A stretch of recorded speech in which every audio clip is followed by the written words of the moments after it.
Okay, we're going to go to our final story of the evening. Oh my goodness, he's a wonder. He's a joy. He is Jim Livingstone. I've brought my fan club with me tonight. Okay. Okay. 44 years ago this week, I lost my only brother. His name was Peter, just like this guy behind me. He was 21 years of age and he died in a road accident. He had just got engaged to his sweetheart, Jane, a month earlier, and started a new job at the university in Jordanstown. It was a time of tragedy which broke his mother's heart, devastated his young fiancée, and left me as an only child. But looking back now, I remember with pride that Peter in his short life defined the word courage in so many different ways. As we grew up, I was always the older brother, instructed to look after your wee brother, Peter. Peter hated this, reminding me frequently, "You're only 2 years older, not 20, and took every opportunity to outsmart me, to test me, and to land me in trouble for not looking after him. We lived off the Stramillis Road in Belfast, and our favourite playground was the towpath on the River Lagan and its adjoining fields, where many cowboys and Indians games were played out with our pals. Beside the river there was a boggy field through which a large sewer pipe ran and at several points was raised above ground, standing on concrete pillars. Peter was always the first to climb up and with arms outstretched like a circus tightrope walker and walk from pillar to pillar. I did it once and never again. The sight of the deep, dark bog water terrified me. There was a story at that time that a child had fallen in and drowned. But Peter, with a heart like a lion, walked it every time. He made me angry each time as I imagined the telling off I would get if anything happened to him. And at the same time, I secretly marveled at his courage. And needless to say, God damn his hide, the girls adored him. As he grew older, he never spurned a challenge. His secondary school was St. Augustine's Boys Secondary on the Ravenhill Road, right next door to St. Monica's. The girls had a fearsome reputation. The story goes that when a young bus conductor on one of the old buses with a platform at the end scolded a group of St. Monica's girls, they threw him off the bus, rang the bell, and the bus driver flew down the Ravenhill Road, oblivious to the fate of his partner. That is true. Peter told me that one of the things many boys in St. Augustine's feared most was being asked by a teacher to go next door to St. Monica's for a message of some kind. They feared for their lives being attacked by those girls. But not our Peter. He volunteered gladly every time. Every such visit he thought was an opportunity. As far as he was concerned, an opportunity to chat to any girl and every girl. His courage was rewarded time and time again, sadly. It soon seemed that Peter was the boy that every girl dreamed of. Good looking, bastard. Sparkling personality, bastard. And the courage of a lion. God damn him. When he was only 17, working as a barman, he bought his first motorbike. He was smitten from the outset. He took it apart, built it up again. He washed the damn thing and polished it every single day. Every penny he earned went on that bike. His pals were mostly bikers too, and they often disappeared for weekend trips away, including motorbike races or concerts featuring Rory Gallagher, who he was crazy about. And then one day he announced, "I've entered the open race at Kirkeston next week. Do you want to come?" I nearly fainted. For fuck's sake, are you joking? Mum will have a fit. Peter, it's far too dangerous. I implored him, but he just laughed and called me a wimp. The following Saturday, I went down to Kirkston, the short circuit racetrack.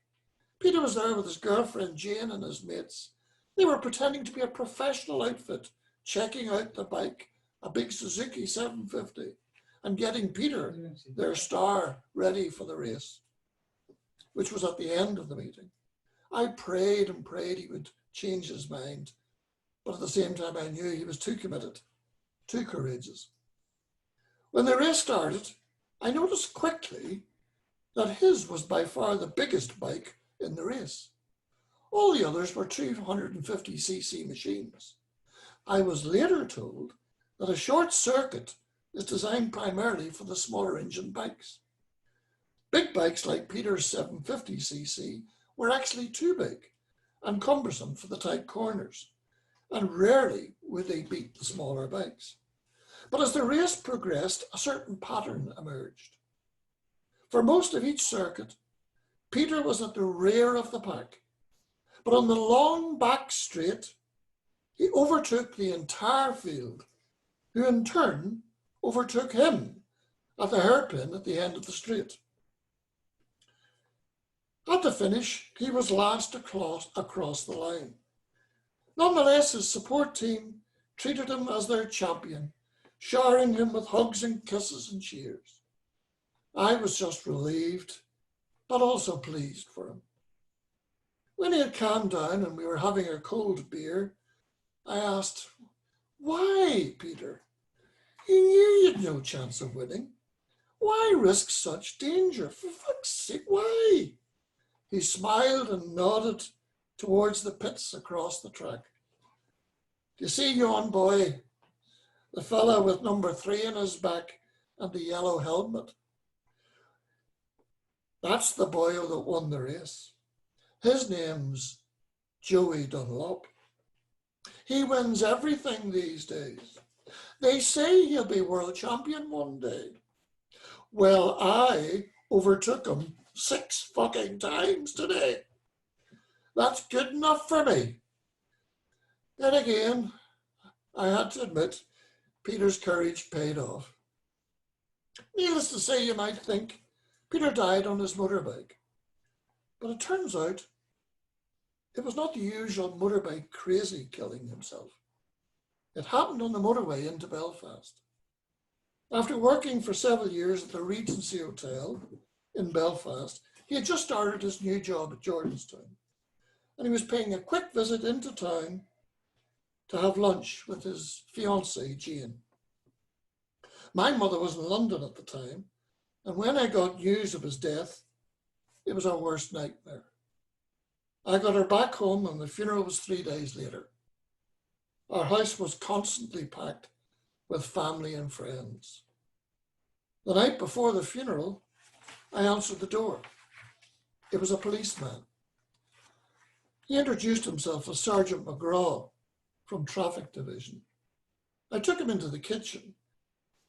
"I just wanted to call, Mr. Livingstone, to let you and perhaps mostly your mother know something important about your brother's accident. You see, I investigate all these accidents, and in my experience, motorbike accidents usually involve excessive speed. I wanted you to know that your brother was traveling at 30 miles per hour. He was so unlucky. His front wheel hit a depression on the slip road onto the motorway. It destabilized his bike, and that was the cause of the crash. He was not speeding. I hope that might console you and your mother." I was dumbfounded at the man's thoughtfulness and kindness. I thanked him warmly and invited him to stay for a drink or some tea, but he had duties to attend to.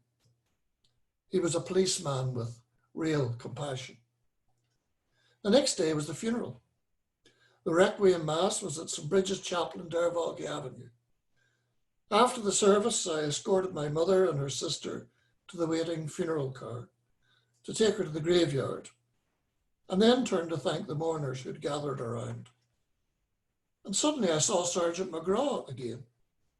I went over to greet him and I thanked him again for his kind visit the evening before.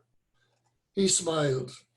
Your brother was a special young man, Mr. Livingstone, and a brave one, too.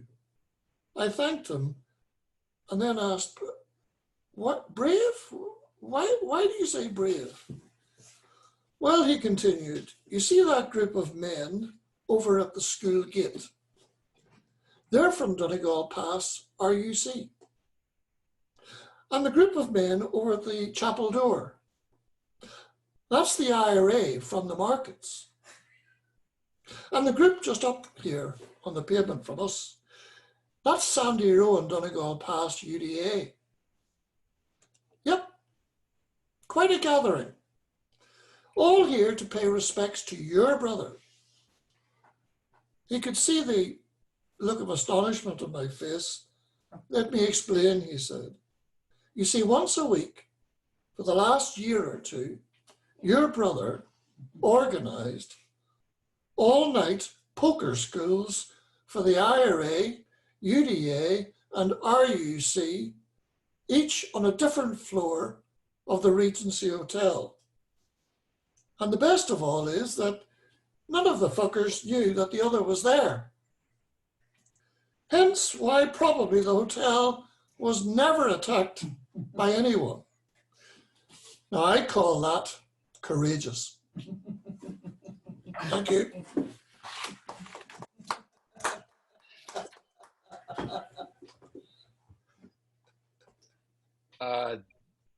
Can you hear me? Yeah. Yep.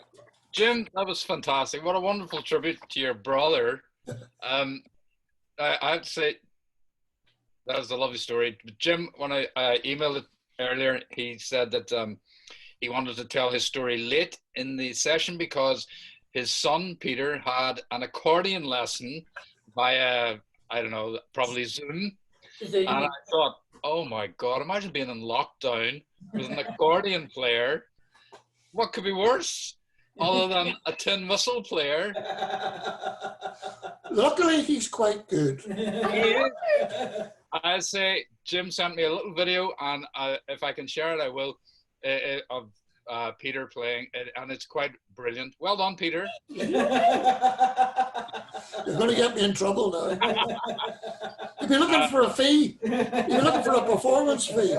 Just to say, someone I know did buy a tin whistle for lockdown, Mr. O'Tuma. I've just muted Paul there because he's given out about me. So it's a great joy to be able to mute Paul. I decided that I would engage with my old cultural heritage and purchase for myself a tin whistle with my very own money.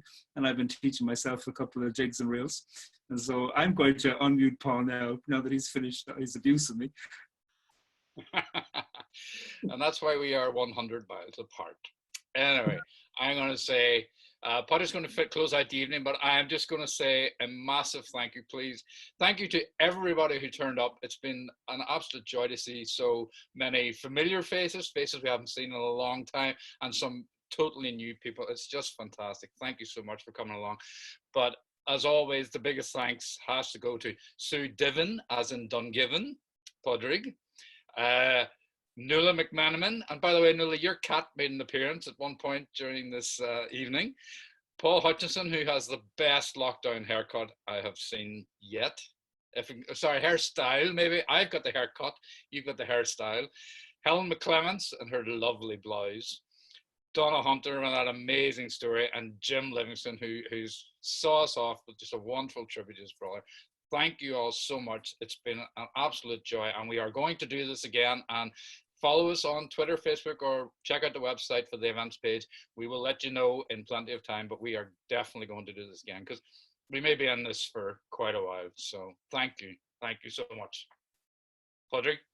Thanks very much, everybody. It's such a joy to have you here. I'm going to unmute everybody just so that you can all make a bit of noise and it'll all sound like mad. And then I'll finish the meeting in just in about 10 seconds.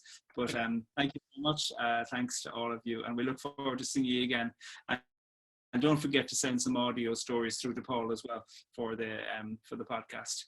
Thanks very much. Stay very safe. And yeah, we look forward to hearing your stories. All right, you're all right. Oh, Good job.